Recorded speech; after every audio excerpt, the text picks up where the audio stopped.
Videoនេះនឹងនិយាយពី VSCode extensions ដែលជួយខ្ញុំបានច្រើនក្នុងការ save code ទីមួយហ្នឹងគឺ remote SSH ជាធម្មតាយើងប្រើ SSH command ដើម្បីចូលទៅក្នុង shell របស់ remote machine ប៉ុន្តែសម្រាប់ extension នេះយើងអាចបើក folder និង save code ទៅលើ remote machine នឹងបានដូច local machine របស់យើងដែរហ្នឹងទីពីរគឺ color highlight នៅពេលដែលក្នុង code យើងមាន code ណាដែលវាអាចតំណាងជាពណ៌វានឹងបង្ហាញពណ៌នៅលើ code ហ្នឹងហ្មងអញ្ចឹងវាស្រួលសម្រាប់អ្នកដែលធ្វើ front end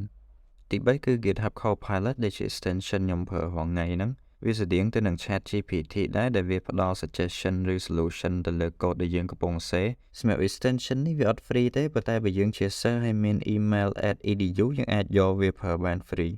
ទី4 error lens ពេលដែលយើង save code វាអាចមាន warning ឬ error នៅលើ code របស់យើងហើយយើងត្រូវ hover ទៅលើវា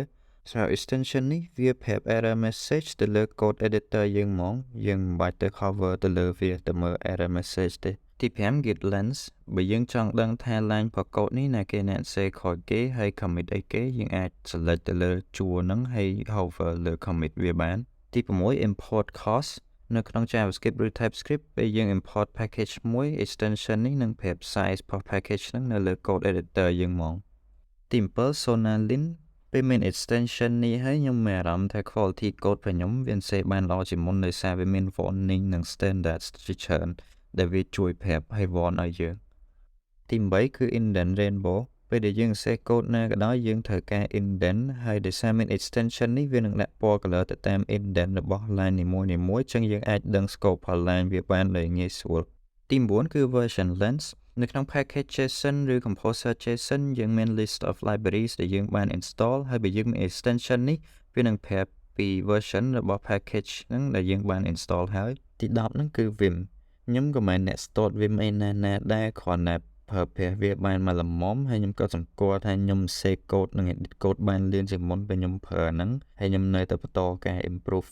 Vim skill របស់ខ្ញុំហ្នឹង extensions មានតែប៉ុណ្្នឹងហើយខ្ញុំមាន bonus setting មួយចូលទៅកាន់ settings ហើយ search for sticky scroll ហើយ enable setting ហ្នឹងទៅធម្មតាពេលយើង scroll ចុះក្រោម function ឬ class មួយយើងអាចដឹងថា code ហ្នឹងវានៅក្នុង function ឬ class មួយណាទេប៉ុន្តែពេលដែលយើង enable sticky scroll ហ្នឹងទៅនៅពេលដែលយើង scroll ចុះក្រោម class និង function name វានៅ sticky ដដែលហើយយើងអាច scroll ចុះក្រោមដល់ណាក៏បានចឹងទៅយើងអាចមើលឈ្មោះរបស់ class និង function ដែលយើងកំពុងនៅហ្នឹងវីដេអូមានតែប៉ុណ្្នឹងបើណាគេមាន tips ក្នុងការប្រើ VSCode ឲ្យបានល្អជាងមុនសូម comment ប្រាប់ផងប៉ុន្តែមានឬមិនមានអត់អីទេខ្ញុំអត់រើសអើងទេនៅតែ subscribe channel ខ្ញុំបាន